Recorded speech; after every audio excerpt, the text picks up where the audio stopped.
aku Christine Asa, aku dari Prodi Jabur Perpajakan.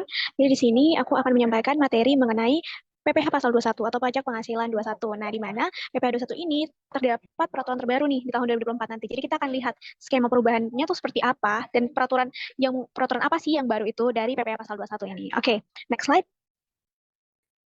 Nah, untuk definisinya. Jadi pajak penghasilan pasal potongan pajak atas penghasilan yang diterima oleh wajib pajak pribadi atas pekerjaan, jasa, atau kegiatan yang dilakukan di dalam negeri, teman-teman. Jadi PPh 21 ini dikenakan atas pekerjaan, jadi atas penghasilan dari pekerjaan, jasa, atau kegiatan yang dilakukan oleh seorang wajib pajak orang pribadi. Nah, di dalam negeri. Nah, beda ya, kalau misalnya pasal 26 itu biasanya di luar negeri, tapi kalau pasal 21 di dalam negeri. Nah, kemudian ini dalam pemerintah itu telah mengundangkan peraturan terbaru terkait dengan pemotongan pajak atas penghasilan sehubungan dengan pekerjaan, jasa, atau kegiatan orang pribadi melalui Peraturan Pemerintah Nomor 58 Tahun 2023 dan Peraturan Menteri Keuangan Nomor 168 Tahun 2023. Nah, untuk Peraturan Pemerintah atau PP Nomor 58 Tahun 2023 itu tentang tarif dan untuk tarif pajak penghasilan pasal 21 atas penghasilan yang sehubungan dengan kegiatan wajib pajak orang pribadi. Jadi di PP nomor 58 tahun 2023 ini ada tarifnya. Jadi pengaturan mengenai tarif PPh pasal 21 di situ. Kemudian kalau untuk PMK atau Peraturan Menteri Keuangan nomor 168 tahun 2023 itu mengenai petunjuk pelaksanaan pemotongan pajak atas penghasilan sehubungan dengan pekerjaan, jasa atau kegiatan pribadi. Jadi dia berkaitan dengan pelaksanaan petunjuk pelaksanaan untuk pemotongannya. Seperti itu. Jadi ini adalah dua peraturan terbaru 21 nih. Oke, berikutnya.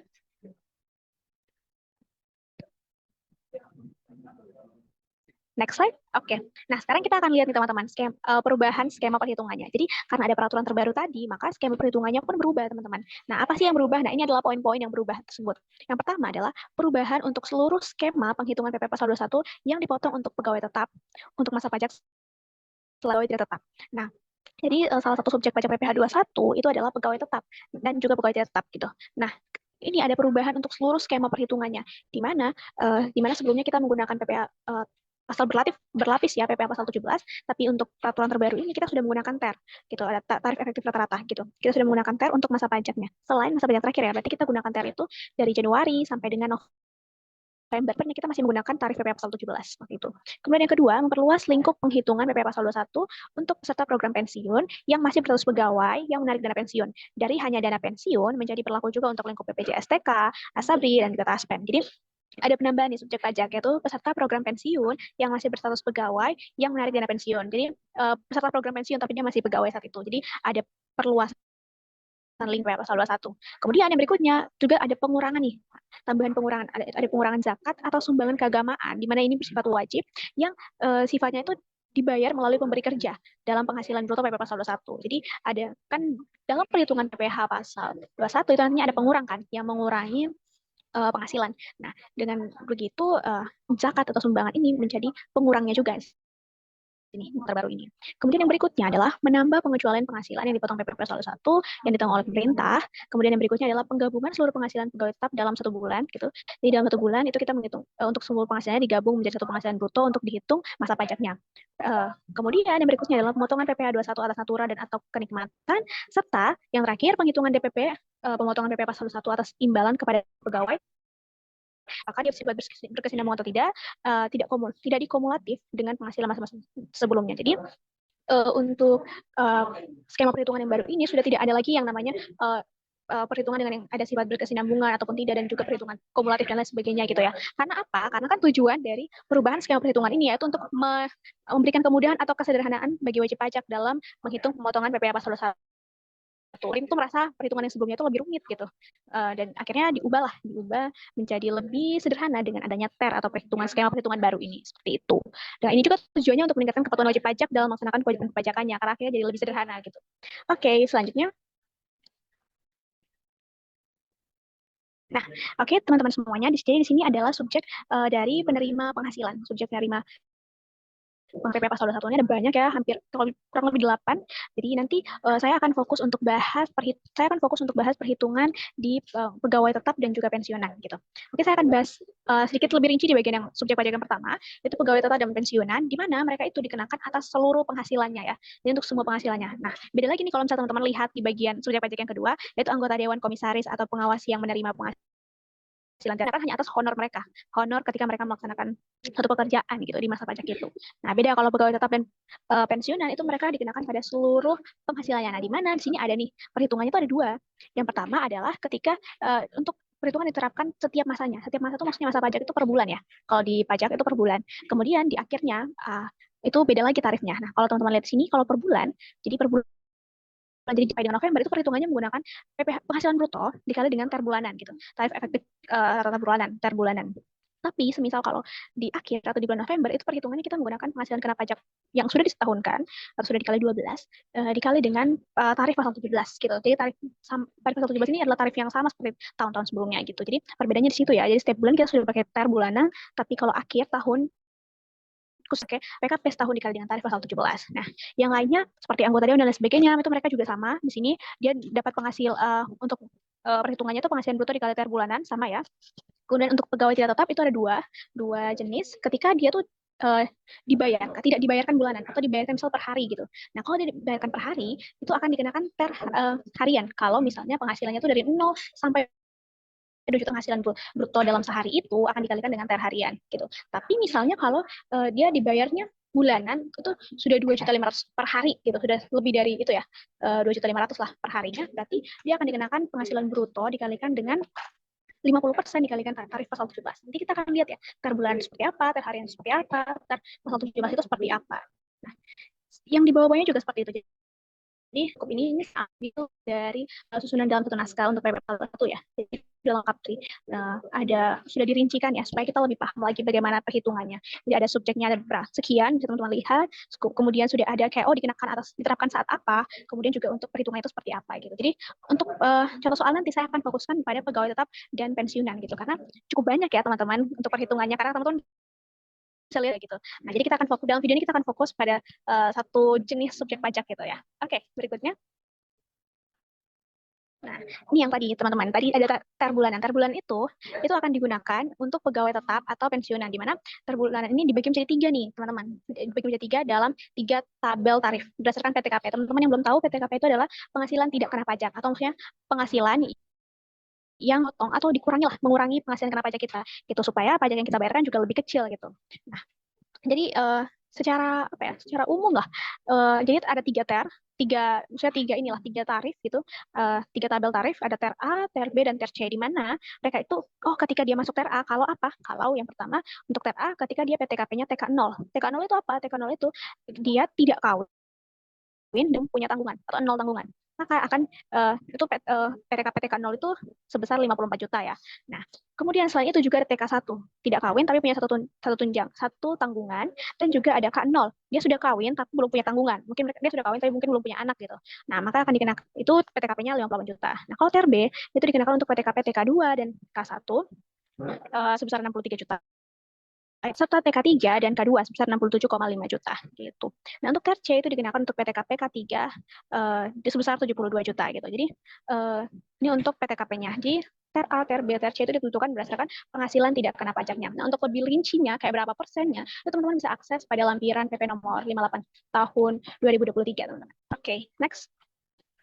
Nah, ini untuk per hari harian ya, ketika dia tuh bukan pegawai tetap, tapi dia tuh dibayar per hari ternyata. Nah, ketika dia dibayar itu sampai dengan 450.000 per hari ya, berarti dia akan dikenakan tarif harian itu 0%. Gitu. Jadi penghasilan bruto per hari itu dikalikan dengan 0%. Tapi ketika penghasilannya itu udah lebih dari 450.000 sampai dengan batas 2.500.000, maka dia akan dikenakan THR harian 0,5%, teman-teman. Kalau penghasilannya per hari.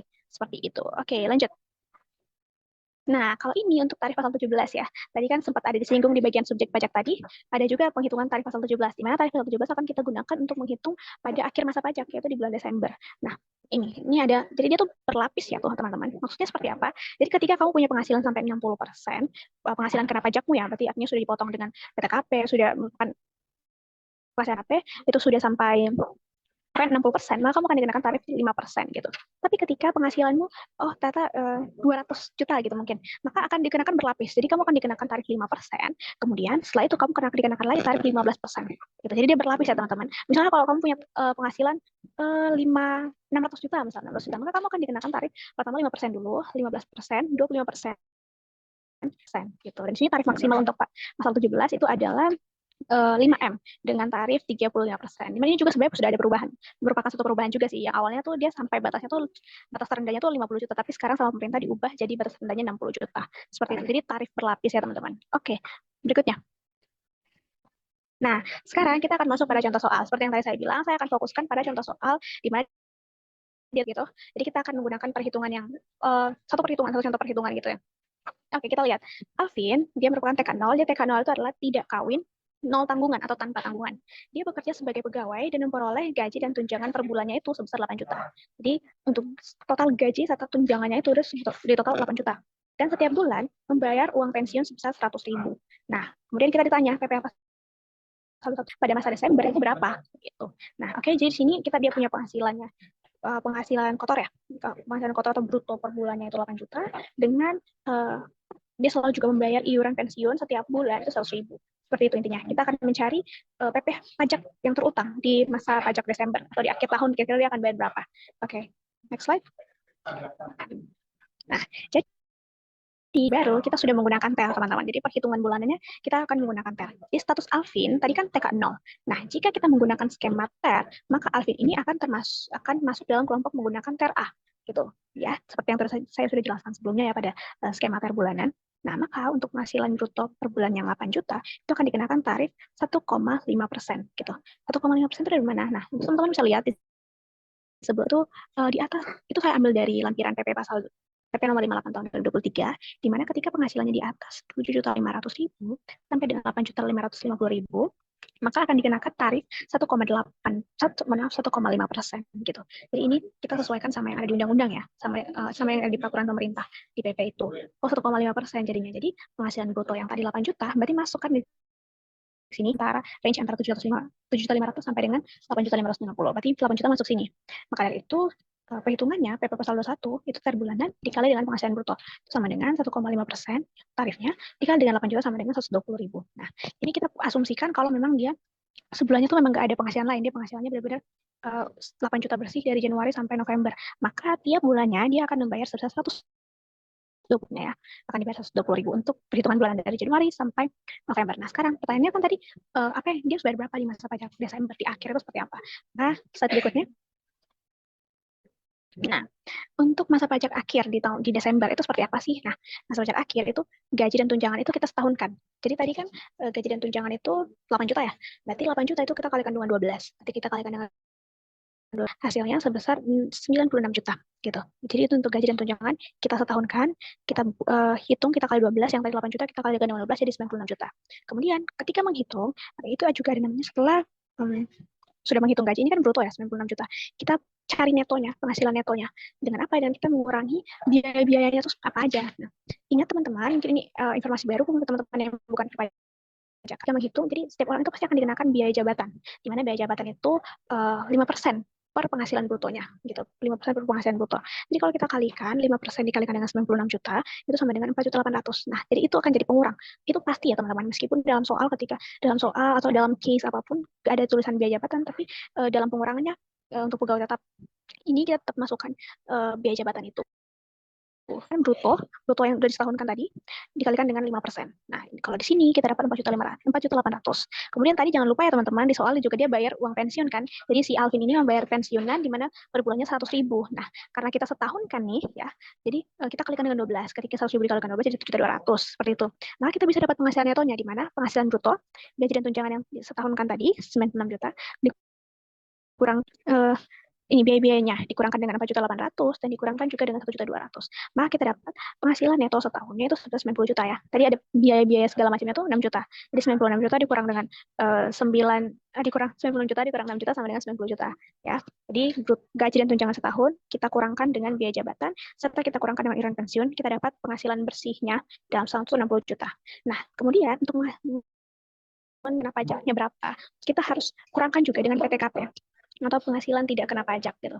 Nah, tadi ketika dia TK0 atau tidak kawin dan 0 tanggungan, maka otomatis pasti PTKP-nya akan 54 juta. Gitu ya teman-teman. Jadi itu sudah ditetapkan pemerintah gitu loh. Yang pajak itu tadi penghasilan kena pajak kita tuh jangan gede. Jadi kita bayar pajaknya jangan segede. Jangan gede. Nah, Karena dia tadi TK 0, maka dikenakan 54 juta gitu. Nah, maka ini saya buka kurung, tutup kurung itu maksudnya mengurangkannya. Jadi untuk penghasilan kena pajaknya jadinya 90 juta dikurangkan dengan 54 juta. Maka kita dapat PKP atau penghasilan kena pajak sebesar 36 juta. Nah, ini baru penghasilan kena pajak ya, maksudnya inilah penghasilan yang akan kita kalikan dengan tarifnya. Tarif untuk mengetahui pajaknya kita berapa. Nah, tadi seperti yang ini, kalau seperti yang tadi sudah dijelaskan, di akhir masa baru kita menggunakan tarif lapisan tadi, tarif PPh pasal 17. Itu tadi 5% dikalikan 36 juta. Ini dia nggak berlapis lagi ya, karena kan, oh ini PKP-nya atau penghasilan kena pajaknya sudah 36 juta, di bawah 60 juta lah. Jadi dia kita pakainya berarti itu doang, nggak ada 15% dan seterusnya nggak ada. Jadi langsung 5% dikalikan dengan 36 juta sama dengan 1.800.000. Jadi untuk pajak yang terutang di masa akhir itu sudah 1.800.000. Tapi belum selesai teman-teman. Kita lihat slide berikutnya. Nah, PPh pasal 21 yang telah dipotong menggunakan skema THR bulanan Januari sampai November itu adalah 1.320. Jadi tadi kan sudah kita hitungkan kalau THR per bulannya itu ada 120.000 kan. Nah, kita kalikan dengan 11. Kita kalikan dengan 11 itu dapat hasil 1.320.000. Nah, kenapa? Karena nanti kita akan kurangkan dengan PPh pasal, karena kan teman-teman setiap bulannya atau setiap masa pajak itu kita sudah dipotong untuk pajak kita. Jadi anggap aja kita udah bayarkan pajak tiap bulan gitu. Jadi kan kita nggak boleh dong bayar lagi. Masa kita udah bayar 1.320 dari Januari sampai November, terus kita bayar lagi 1.800. Berarti apa ya? Terus-terusan ya bayarnya. Maka di sini kita bayarnya karena kemarin kayak di bulan-bulan sebelumnya kita sudah bayar 1.320, tadi masa pajak yang tadi kita dapat 1.800.000 kan dengan kayak per bulanan tadi dari penghasilan kena dari pajak yang sudah kita bayarkan 1.320.000. Maka 4 dapat kita dapat 480.000. Jadi besaran pajak yang akan dibayar oleh Alvin pada bulan Desember itu ada 480.000 ya. Jadi dia nggak akan bayar 1.800 karena kita sudah kurangi dengan pajak yang dia sudah bayarkan di bulan sebelumnya. Sebelumnya kan ada bayar 120.000 ya per bulannya. Jadi apa namanya sudah dibayarkan 120.000 selama 11 bulan itu, maka kita akan kurangkan dengan penghasilan di akhir masa pajaknya Desember. Maka di Desember dia hanya akan bayar 480.000. Oke, next. Oke, sekian. Jadi itu aja untuk PPh pasal 21 dari aku. Sebenarnya masih banyak ya, cuman itu perhitungan umum lah. Perhitungan umum pajak terutang PPh pasal 21 yang sering banget muncul atau sering banget ditanyakan dan lain sebagainya. Gitu. Kalau teman-teman mau belajar lebih jelas lagi, mungkin bisa lihat tadi PP nomor 58 tahun 2023 atau 68 tahun 2023, ataupun kalau mau yang disederhanakan bisa lihat susunan dalam satu naskah untuk PPh pasal 21. Itu lebih jelas. Oke, jadi itu dari aku. Harap ini bermanfaat untuk teman-teman semuanya. Ingat, jangan lupa untuk bayar pajak, karena sebenarnya pajak itu berguna ya buat kita semua. Jadi pajak itu dari kita dan untuk kita juga gitu. Walaupun banyak spekulasi negatif tentang pajak, tapi sebenarnya itu memang memberikan dampak positif ya untuk perkembangan atau pertumbuhan. Oke, sekian dari aku. Terima kasih.